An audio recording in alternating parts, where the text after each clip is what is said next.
Hoy, amigos, venimos a hablar de una figura, de un hombre que a mí personalmente hacía mucho tiempo que tenía ganas de hablar de él aquí en el canal y hoy lo voy a hacer de la mano de Fernando Murciego, evidentemente, aquí está.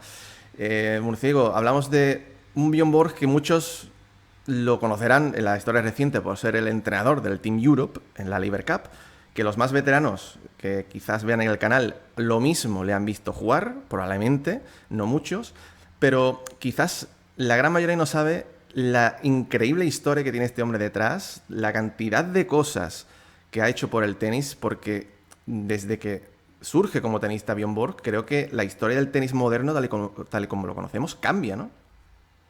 ¿Qué tal, José? Un placer estar aquí, un placer hablar de este personaje. A mí me da bastante respeto, ¿no? Afrontar este tipo de vídeo con una personalidad que engloba tantas cosas, que va más allá del tenis, más allá del deporte, que es un icono y sobre todo con el reto que vamos a tener tú y yo de explicar por qué este hombre ha trascendido tanto sin haberlo vivido, que seguramente sea ese el trocito que nos falta, porque el que lo vivió seguramente puede aportar muchísimas más cosas, pero bueno, nosotros, después de documentarnos, de ver muchos vídeos, de conocerle también en una etapa más madura y del recuerdo inolvidable, porque yo creo que nunca se ha dejado hablar de Borg, y eso pues significa que siempre ha estado ahí. Vamos a intentar contarle a la gente quién fue, qué hizo y por qué es uno de los mejores de la historia, sin duda. Es lo que tú dices. Mucha gente, hasta que surge el Big Three, hablaba siempre de Borg como quizás el mejor de la historia. ¿Y por qué? Si, bueno, tuvo 11 grandes, ¿no? ¿Por qué? Es que Borg deja el tenis con 26 años. Aquí vamos a descubrir qué es lo que pasa para que Borg, con 26 años dijera, hasta aquí hemos llegado y me retiro, ¿no? Hay que poco contextualizar. Borg surge en una época donde el tenis empieza un proceso de cambio. Hablamos de un tenis un deporte que no era, la verdad, muy seguido a nivel de público, no contaba con la globalidad que tiene hoy día, pero él lo revolucionó todo, revolucionó el tenis, revolucionó el deporte, la afición. O sea, es una auténtica locura. Digamos que hay un antes y un después desde que surge Borg y como digo, hoy vamos a contar toda la historia. Bueno, algunos se preguntarán, ¿cómo le surge a Borg el amor por el tenis? ¿No? Como siempre, muchos de los amores que hay en la vida, el amor de Borg por el tenis surge de casualidad, ¿no? Un buen día su padre, que era jugador de ping-pong aficionado, pues gana un torneo y en uno de los premios que le dieron a elegir había una raqueta. Y su hijo, en este caso Bjorn, le dijo, oye, papá, quiero la raqueta, coge la raqueta. Se la dio y, oye, fue como amor a primera vista. Todo el día empezó a jugar con la puerta de su garaje golpeando la pelota una y otra vez, ¿no? ¿Cuántas historias han surgido así, ¿no? También me acuerdo, por ejemplo, de Federer, que surgió otra de las historias iguales. Y es ahí donde Borg, que va a jugar también a uno de los parques que hay cerca de su casa, jugando con quien pudiera estar por allí, hay una persona que lo descubre. Se llama Lennart Bergelin. Este hombre es figura clave en la vida de Bjorn Borg, te diría hasta como persona, como tenista y como todo, porque es el entrenador con el que está desde sus inicios hasta que se retira. Siempre está con él y le cambia por completo. Dice, en una entrevista dijo Lennart que cuando le vio jugar un niño tan pequeño, dice, me quedé fascinado por cómo se movía, por cómo golpeaba la pelota, pero sobre todo por la mente. Ya desde que tenía 13 años, Borg era una auténtica locura a nivel mental, porque, como digo, hablamos de un jugador que destaca sobre todo por lo que era su cabeza. Tenía el apodo, ¿no? Típico que se le llamaba el Iceborg, ¿no? Iceman. Es un jugador que no mostraba sus emociones en pista. Es un tío que, pasara lo que pasara en la pista, el tío no mostraba como digo, ningún tipo de sensación. O sea, es como si estuviera muerto por dentro, ¿no? Es increíble, ¿no? Pues como digo, este hombre, Lennart Bergelin, tiene que hacer un trabajo muy importante en su carrera, porque hablamos de un Borg que, bueno, es un tío, ya lo estáis viendo, cuando era jovencito, rubio, guapetón, era muy fuerte, tenía mucha musculatura, icono para muchas marcas, para las empresas y sobre todo para las mujeres, ¿no? Era increíble, hablamos también de la época de los 70, mucho ambiente groupie, ¿no? Que los Beatles y tal, todas las niñas iban en grupo cuando había alguien así famoso, como digo. Y tuve que lidiar mucho con ello. ¿Y por qué te digo yo a ti, Murciego, que cambia la historia del tenis? Pues porque por primera vez, hablamos, como digo, de una época donde el tenis se jugaba sobre todo saque red. O sea, se jugaba para correr hacia adelante, para hacer un approach y cerrar el punto en la red. Por primera vez, un hombre, en este caso Bjorn Borg, empieza a jugar desde el fondo, empieza a tirar el revés a 2 manos y a tirarlo con spin. Es el primer jugador, también promovido por Lennart Bergelin, en tirar el spin. Te cerraba el revés a una mano, pero le pegaba con un spin brutal, sobre todo con el revés y también con la derecha, y empieza, como digo, a cambiar un poco la historia del tenis, ¿no? Y por ahí se empiezan, yo creo, Murciego, a conocer un poco el porqué de ese éxito, porque tiene un tenis tan rompedor que empieza a ser mejor que los rivales por ese motivo, ¿no? Sí, desde luego rompe moldes, empieza a jugar a otra cosa diferente y por ahí empieza a cambiar el tenis. Me apetece hablar de muchas cosas de lo que has comentado. Esta foto es buenísima, ¿no? Buenísima para que la gente entienda también ese fenómeno de masas que llegó a ser Bjorn Borg, que aunque se le ve un tipo tan discreto, ¿no? Que no ha roto un plato, que no hace un ruido, lo que despertó a su alrededor fue terrible, ¿no? Y por eso fue tan grande. He visto reportajes donde se le pregunta a la gente por Borg, ¿no? A ver qué palabra se le viene, ¿no? Y muchos dicen, pues lo que dices, primero que jugó un revés a 2 manos, ¿no? O primero que hizo un tenis tan físico. Y cuando se le pregunta a las mujeres, muchas dicen, Borg es sexo. Lo dicen así de claro, es sexo. O sea, para que eso sea la primera palabra que te venga a la mente, tuvo que ser algo... Curioso porque lo definían, que cuando las mujeres le veían, decían que sentían un borgasmo. No, me recuerda también a la película de Elvis, cuando movía Elvis un poquito la cadera y alguna en primera fila ya pues se quedaba ahí extasiada, pues tuvo que ser algo parecido y hay imágenes, de verdad, antes de que hubiera seguridades en las pistas, que bueno, desde lo de Seles se corrigió, la gente entraba en tromba a por él, las chicas le rodeaban, o sea, fue algo, lo que tú has dicho, un groupie de un grupo musical, pero bueno, yéndonos al tenis, tengo aquí 2 frases buenas de Bergelin, del entrenador que estuvo con él toda su vida, intentando definir en 2 conceptos por qué Borg fue tan bueno, por qué fue el mejor, por qué fue mejor que todos los demás con los que él coincidió. Él dice estas 2 cosas. Dice, primero, porque físicamente estaba a años luz del resto. Aquí empieza ya un tenis mucho más físico, de estar en la pista, de pasar mucha más bola, etc. Y segundo, y me gusta mucho esta, porque odiaba perder. ¿A quién le gusta perder? Pues se supone que a nadie, ¿no? Pues a este tipo odiaba perder mucho más que los demás y por eso ganó, entre otras cosas, y aquí no me quiero enrollar demasiado porque el palmarés no es corto, 6 Roland Garros y 5 Wimbledon. Los Wimbledon, los 5 los ganó seguidos, los Roland Garros no fueron seguidos, pero para que la gente se haga la idea, ahora, en la época actual, lo difícil que es triunfar en la tierra batida y en la hierba, pese a que no son tan distintas, se han homogenizado un poquito, en aquella época no tenía nada que ver, la tierra muy lenta, la hierba muy rápida y este tío en un periodo que no da tiempo, es que ahora no da tiempo, pues ahí daba menos tiempo, lo conseguía, hasta 3 años lo consiguió ganar Roland Garros y Wimbledon, hacer el doblete que dicen más complicado en el calendario tenístico, este hombre lo hizo. Bueno, fueron 11 Grand Slams, aquel Roland Garros mítico del 78 donde solo cede 32 juegos, creo que merece la pena recordarlo porque a día de hoy sigue siendo récord en un Grand Slam. Rafa se quedó en 35, me parece, en uno de sus Roland Garros. Bueno, Australia solo lo jugó una vez porque no era muy importante y en el US Open pues le ponían alguna que otra trampita, que si la bola, que si las pistas, jugó unas 4 finales, las perdió las 4, pero bueno, la cuestión es que este hombre dominó las superficies naturales como ningún otro, tanto en tierra como en hierba, ese dominio que decía Bergelin sobre el resto, y hay una frase buena de Nastase, ¿no? Tiene unas cuantas, Nastase. Algún día haríamos un vídeo de Nastase. Decía Ilie que todos los del vestuario jugábamos al tenis y Borg jugaba a otra cosa. ¿Por qué? Pues porque tenía muchas cosas, muchos aspectos distintos, diferentes, algunos excéntricos, ¿no? Y creo que de esto también, José, puedes tú iluminarnos porque de verdad que era un tipo muy, muy peculiar. Fue peculiar, pero al límite, vamos, al extremo. Podemos hablar... Es un obseso, o sea, hay una película muy buena, de verdad, que pasa un poco por encima de todas las cosas que él hacía, que se llama la película de Borg McEnroe, que habla de la rivalidad que tuvo los dos con la final de Wimbledon 1980. Se la recomiendo a todo el mundo. Ahí se puede hablar un poquito de las cosas. Como digo, a nivel mental este hombre, como tú has dicho, odiaba perder y su vida lo centraba en el tenis al completo, ¿no? Y hacía cosas a nivel mental para que su mente no se fuera un poco más allá y pensara únicamente en el tenis, porque cuando él surge, digamos, surge como ídolo, teniendo como ídolo a Rod Laver, ¿no? Todo el mundo tiene un ídolo, en este caso también Borg tenía otro, que era Rod Laver. Rod Laver era un tío muy serio, muy correcto en pista, y él intentaba, digamos, coger esa seriedad para él. Pero al principio de su carrera era un hombre que a nivel sentimental le costaba mucho mantener esas emociones guardadas, ¿no? Y al inicio de su carrera tuvo incluso hasta una sanción de 6 meses por mal comportamiento en pista, y a partir de ahí es cuando cambia y empieza a tener cositas, actitudes, gestos, para que su mente solamente se centrara en el tenis.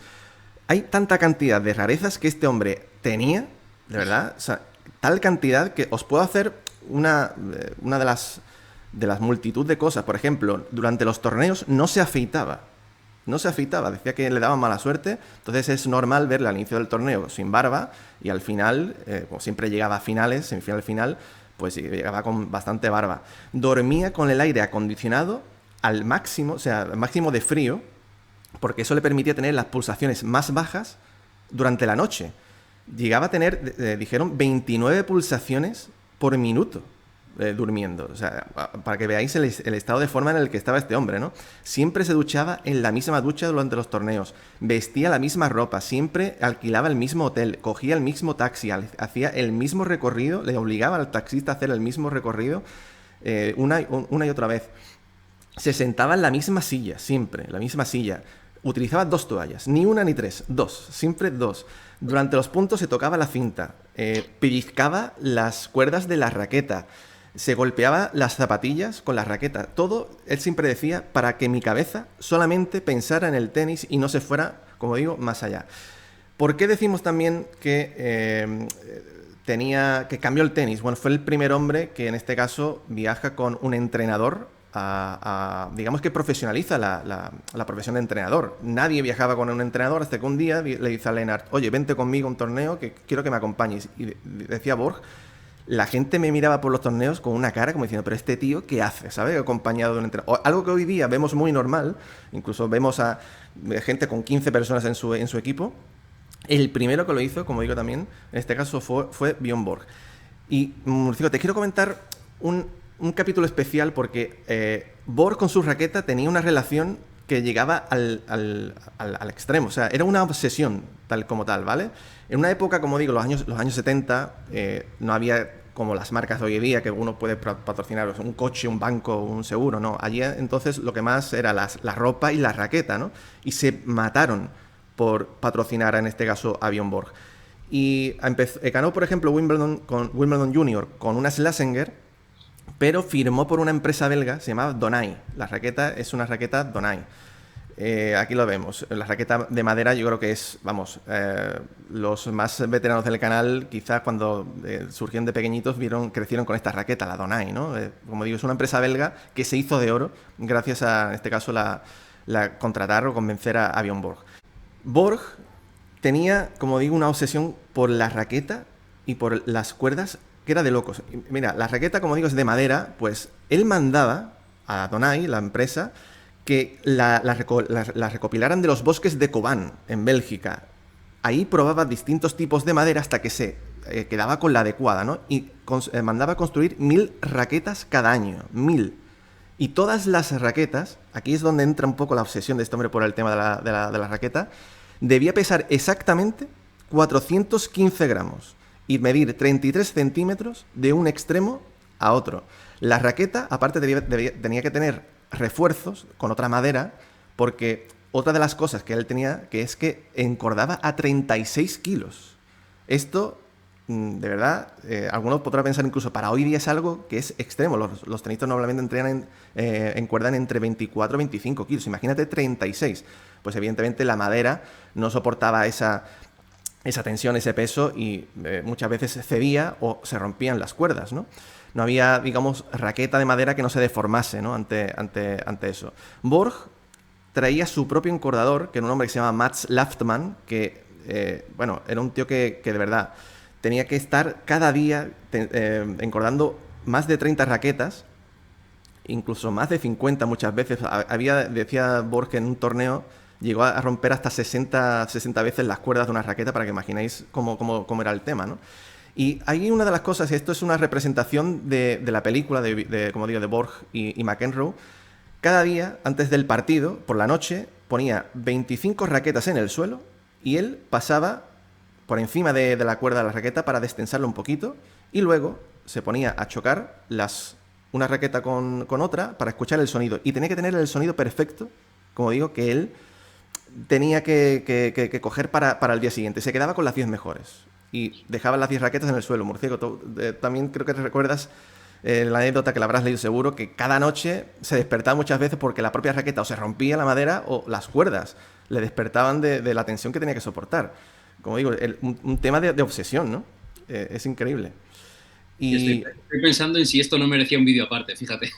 Es increíble, sí. Bueno, y ya nos vamos a un capítulo especial como es la rivalidad con McEnroe. Como siempre digo, a lo largo de la historia del tenis no hay nada mejor que una rivalidad, ¿no? Hemos tenido muchas a lo largo de la carrera. Mira que Borg coincidió también con una época con otros grandes tenistas, pero hay uno en concreto, como digo, que es McEnroe, que crea una rivalidad especial, ¿no? ¿Por qué es tan especial? Porque hablamos de dos tipos que eran muy diferentes. Eran la noche y el día, el agua y el aceite, pero encajaban también sus sus caracteres y su forma de ser en pista, que por eso yo creo que a la gente le llamó tanto la atención. Hablamos de un McEnroe que llega como un elefante en una cacharrería para, digamos, revolucionar el tenis por completo en un deporte que era tan serio, tan correcto, con un tío que parecía una estrella de rock, sinceramente. Parecía más un cantante que un tenista y la verdad la gente se agolpaba en la grada para verle pues enfadarse consigo mismo, para pelearse con el árbitro o con quien fuera, ¿no? Y como digo, Borg, hablamos de el tipo nórdico, frío, que no muestra sus emociones, con un McEnroe que era maleducado, muy irreverente, como digo, parecía creado por un guionista de Hollywood, ¿no? Como encontrar dos personalidades que pudieran encajar, ¿no? Borg jugó desde el fondo, McEnroe jugó en la red, como digo, todo encaja. Se enfrentaron 14 veces, 7 victorias para cada uno, siempre se enfrentaron en semifinales o finales, siempre, excepto una Copa de Maestros que jugaron en una fase de grupos.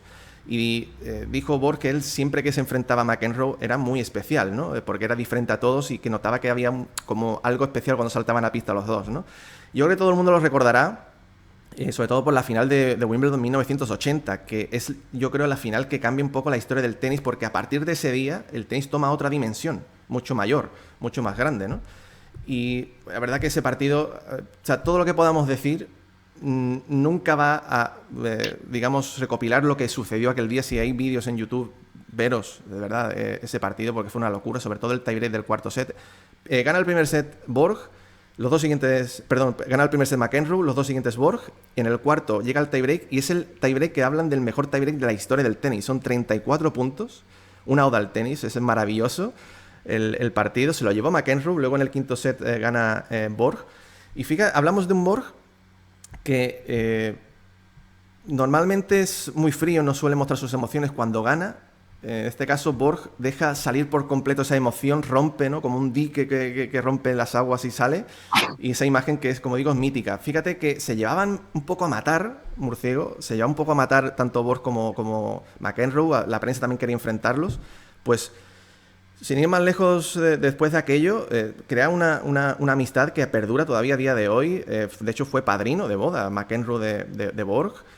Se llevan muy bien y aquello les unió, ¿no? Lo que pasó en aquella final, porque aunque McEnroe perdió, como digo, crearon una relación especial, una unión entre los dos. Y para darte ya paso, que estoy hablando mucho, quiero terminar ya con la final de Wimbledon 1981, que es donde yo creo que algo rompe en la cabeza de Borg. Creo que algo se rompe por ahí. Tú decías hace unos minutos, odiaba perder. Pues por primera vez, después de 5 años, Borg, en este caso, pierde la final de Wimbledon ante McEnroe al año siguiente a la final, como digo, histórica de 1980. ¿Y qué sucede ahí, Murciego? ¿Qué le pasa en la cabeza a Borg para que a partir de entonces diga, ya no fui el mismo? Bueno, tenía que ganar en algún momento John McEnroe y fue en aquella final, se le escapó los dedos en la del 80, ganó la del 81 y yo creo que todo se basa en esa frase, ¿no? Que venimos comentando, lo de odiaba perder. ¿Qué pasa? Que no perdía. Entonces, digamos que Borg aceptaba ese trato, ¿no? Dentro del circuito en el, bueno, yo voy a dar todo mi esfuerzo, voy a pasar por todas estas excentricidades, voy a hacer cientos de sacrificios, pero mientras gane, a mí me vale, ¿no? A mí me sirve, así que seguimos adelante. ¿Qué pasa? Que en el momento que pierde aquella final de Wimbledon, yo creo que varios cables de su cabeza se desconectan y ahí es donde toda la presión que ha venido soportando, de repente se cae de golpe. Y sale la exposición mediática que ha tenido, como digo, la presión de verse obligado siempre a ganar, la persecución y él lo dice, no tuve vida privada, eso es muy triste decirlo. Imagino que también pasará ahora, pero aquello es que era todo centrado en su figura, no había otros en los que refugiarse. Entonces era todo el rato la gente iba por Borg, toda la prensa, toda la afición. Y creo que él en ese momento entiende que ya no le merece tanto la pena. La gente cree que la carrera de Borg acaba allí, en la final de Wimbledon. Hay que decir que ni siquiera en esa temporada ese es su último partido. Juega más torneos, de hecho juega el US Open. En el US Open vuelve a jugar contra McEnroe en la final y otra vez le gana McEnroe en la final. Pero es en la de Wimbledon donde, por poner una anécdota, acaba tan quemado, y eso que se le ve a él tan tranquilo y tan sereno, él ese día pierde la final, se va al vestuario y se encierra. No quiere saber nada de nadie. Van a porrearle a la puerta. Oye, Björk, que tienes que dar prensa, que tienes que hablar con la gente. Yo hoy no quiero hablar con nadie. Al final le convencen para hacer una entrevista. Imagínate, solo una entrevista después de hacer la final, y era con un medio, con una televisión que estaba casi acordado, firmado, da 4 palabras secas y se va. Pero es que en el US Open aquí es todavía más grave. Aquí no está ni en la ceremonia. Coge un coche y se escapa, y a John McEnroe le dan el título y no está Bjorn Borg. Y la cara de McEnroe es como decir, bueno, este tipo es mi rival, pero no nos odiamos tan mal, no nos llevamos tan a matar como para que al menos no esté aquí. Bueno, aquello supuso el comienzo del final. Tengo aquí una anécdota que yo no la conocía, y leyendo y documentándome me ha sorprendido, y es que Borg empieza a estar un poco harto del tenis. Entonces intenta negociar con la ATP, que ya existía, la ATP por aquel entonces, ya llevaba años, intenta negociar a ver de qué manera él puede jugar a partir de ahí menos torneos, ¿no? Para quitarse un poco el quemazón que lleva encima. ¿Qué pasa? Que es Bjorn Borg, la ATP le aprieta y le dice, tú tienes que jugar no muchos torneos, sino los máximos posibles porque nos tienes que beneficiar. Él se niega, él dice que solamente quiere jugar 10 torneos al año, y la ATP le dice que si quiere mantener el ranking que tiene, jugando 10 torneos, lo siento, pero no es posible. Pues al final no hay acuerdo, Bjorn Borg se sale de la ATP, empieza a jugar exhibiciones extrañas, y por ejemplo en el año siguiente, en el 82, solo juega un torneo donde le hacen jugar la fase previa, o sea, la ATP, totalmente loca, ya en guerra con él, le hace jugar la previa, la pasa, no sé si luego gana un partido y ya en el segundo pierde. Bueno, pues en el 82 juega un torneo, en el 83 juega un torneo, en el 84 juega un torneo, obviamente ya es una cadencia de una persona retirada que ya no está en el circuito profesional, y aquí se abre una brecha de casi 10 años hasta el 91, la famosa anécdota de su regreso en Montecarlo, porque él vivía allí, siempre le daban invitación. Intentaron invitarle, fíjate, a Roland Garros y a Wimbledon, él siempre la negó.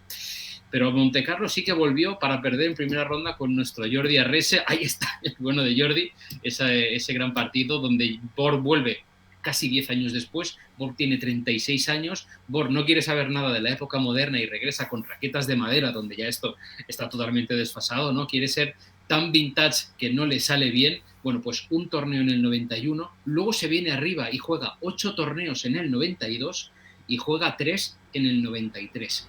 Y voy a dar un dato que es de esos que se te van a quedar en la cabeza a ti y a los que nos están escuchando, y es que Borg perdió los últimos 14 partidos profesionales que disputó. Es un dato con trampa en todas estas temporadas raras donde jugó muy poquito, pero sus últimos 14 fueron derrotas, y el último se cumple justo 30 años, porque fue en noviembre del 93. Lo jugó en Moscú, en un torneo pues que ahora no se está disputando, está pasando lo que está pasando en Rusia, contra Volkov, que era 17 del mundo por aquel entonces, y lo perdió, fíjate, 4-6, 6-3 y 7-6. De sus últimos 14 partidos, este fue el único en el que ganó un set, y de hecho fue el único en el que estuvo de verdad cerca de ganar, 7-6 en el tercero. No lo ganó, así que podemos decir que aquello sí que fue, de manera oficial, el último partido en la carrera de Bjorn Borg, en Moscú contra Volkov, hace hoy justo 30 temporadas. Es que yo creo que Borg le quiso ganar la batalla al tiempo y la perdió, ¿no? Yo creo que ya volver en una época con tantos años después y con raquetas de madera, evidentemente no casaba, ¿no? Hoy en la actualidad pues lo podemos ver como lo recuperó un poco Roger Federer con este torneo que creó, ¿no? La Laver Cup, que también quería acercar a las jóvenes generaciones con un poco las anteriores, las más veteranas. Y yo creo que con acierto, ahí se volvió un poco a la actualidad Bjorn Borg. y podemos ver al sueco como entrenador del Team Europe. Se rumorea que a lo mejor Roger Federer, ya una vez retirado, le puede quitar el puesto, ojito con eso también, pero hemos podido presenciar más cosas de Borg, que sí es verdad que de cierta manera cuando lo veo en ese torneo hay veces que como dice, ¿yo qué pinto aquí? Sí, ¿no? Yo realmente ya estoy un poco de vuelta y él se ha centrado muy en su familia. A día de hoy sigue estando muy en forma, de hecho, más que verlo. Pelea, yo creo, el título de mejor deportista sueco de la historia también, en un país que, bueno, no hay tantos grandes deportistas, bueno, Ibrahimovic y tal, ¿no? Pero yo creo que puede pelear eso. Y bueno, ha tenido un hijo, ¿no? El Leo Borg, que ha querido seguir el camino del padre, pero bueno, yo creo que Leo no es ni la milésima parte de lo que fue su padre, y por ahí difícil, ¿no? Pero también ha sido, sobre todo, también noticia por el tema de sus relaciones, ¿no? De sus divorcios. Una de las ex mujeres que escribió un libro, bueno, dijo auténticas brutalidades de Borg. Tampoco creo que merezca mucho la pena, porque al final es ensuciar un poco la imagen. Tampoco sabemos a ciencia cierta si eso que dice esa mujer en el libro puede ser real. Ahí lo tenéis también por internet para el que quiera leerlo. Pero yo creo que es una figura que Murciego merece mucho la pena recordar, porque para mí, bueno, la historia, como digo, a mí me apasiona, me encanta la historia de este hombre. ¿Y qué habría sido, ¿no? ¿Qué habría sido de Borg si no decide retirarse con 26, si hubiera tenido a alguien que por aquel entonces le hubiera parado cuando dijo a finales del 81, yo ya no quiero seguir jugando más? Porque él mismo lo reconoció en una entrevista hace unos años. Dijo, yo me retiré y quizás si alguien me hubiera dicho, oye, piénsatelo bien y tal, si alguien me hubiera frenado, quizás no me habría retirado, pero por aquel entonces yo dije, me retiro, nadie me dijo nada, así que ahí se quedó. Como digo, 26 años, 11 Grand Slams, que le hubieran quedado 4 o 5 años más, se hubiera ganado 15, 16, estaríamos hablando de otra dimensión más de la que ya es, ¿no? Pero una figura, como digo, muy importante en la historia reciente del tenis. Sí, una leyenda y una historia brutal que seguramente habremos tocado solamente por la superficie, nos hemos dejado muchísimas cosas. Es súper interesante. Eso que no queremos tocar o no queremos darle demasiada importancia también tiene su valor, ¿no? Cuando se abre esa brecha de 10 años entre el 84 y el 91, que él vuelve un poco por problemas económicos, porque él monta una empresa y no le va bien. Ahora sí, pero en su momento no le fue nada bien, por depresión, porque también esa adicción a ciertas cosas que, pues, bueno, también está ahí, mucha gente lo comenta, no lo sabemos, pero es verdad que hubo una época muy turbia de Borg, incluso tonteando con hacer alguna cosa, no sé si temas de suicidio o algo así, pero bueno, cosas muy serias. Por suerte lo hemos recuperado y por suerte pues queda ahí todos sus números, su leyenda y esa forma en el que cambió el tenis. Es que el vídeo no se puede llamar de otra forma que el hombre que cambió el tenis, porque para mí es el primer tenista de verdad profesional, aunque la era Open empiece antes, es el primer jugador que se rodea de un entorno, de un entrenador, de unas rutinas, de una obsesión por ciertas cosas, de verdad tomarse en serio todo, incluso dentro de la pista, su manera de ser, se le ve que respeta, ¿no?, al rival, respeta a la afición, al deporte, es un tipo muy especial en ese sentido. Y luego están las cifras, o sea, los 11 Grand Slams, dicho así, con los animales que tenemos ahora sueltos, sabe a poco, pero es que es 11 Grand Slam en 27 disputados, es que son súper pocos, es una carrera top de 9 años, juega 27 Grand Slam, hace 16 finales y gana 11. En porcentaje es el mejor de la historia. Es más de un 40% de Grand Slam ganados en cuanto a los disputados. Entonces, es lo que tú dices. Para mí, el tenis tiene 3 grandes cuestiones. Igual tiene más, ¿no? Pero es, ¿qué hubiera pasado si Rod Laver no se hace profesional y juega todos los Grand Slam que hubiera podido jugar?